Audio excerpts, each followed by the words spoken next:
ano yung masasabi mo sa pamilya nila in overall? Ano yung manggagaling sa puso mo? Ano yung gusto mong sabihin sa kanila in general? Kalimutan natin yung mga Ay, issue. kumbaga sabing wala pong issue muna. Oo, Ano lang, walang issue. ano ba, ano sila, parang, actually, mabait po ba sila. Mabait man. Okay. Ano po sila, kumbaga, willing silang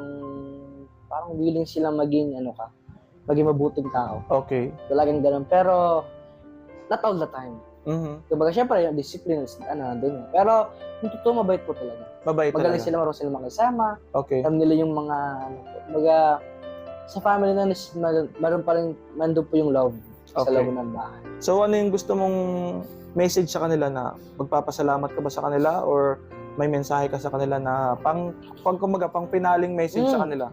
Ako po syempre nandun po yung salitang salamat para sa kanila. Syempre, Okay. ayoko po na parang hindi po agad umalis po ako doon na wala lang, is parang wala na pong disiplina, wala na pong respeto sa kanila. Okay. Pero gusto ko pa rin po magsabi na thank you po sa inyo kasi kung di po dahil sa inyo, is wala ako dito. Mhm. Pero unang-una sa lahat is kung di dahil kay Lord, wala tayo dito. Yun yung Yun po importante. talaga. Kasi minsan nakikita ako sa mga tao parang ginagawa ng Diyos eh. Hindi naman sila yung Diyos eh. Which is, kay God naman talaga dapat yung credit ng lahat. Kaya yun, thank you po sa kumbaga kahit sa loob na 5 taon na pagsama po natin is kumbaga nagkaroon tayo ng relationship between father and son.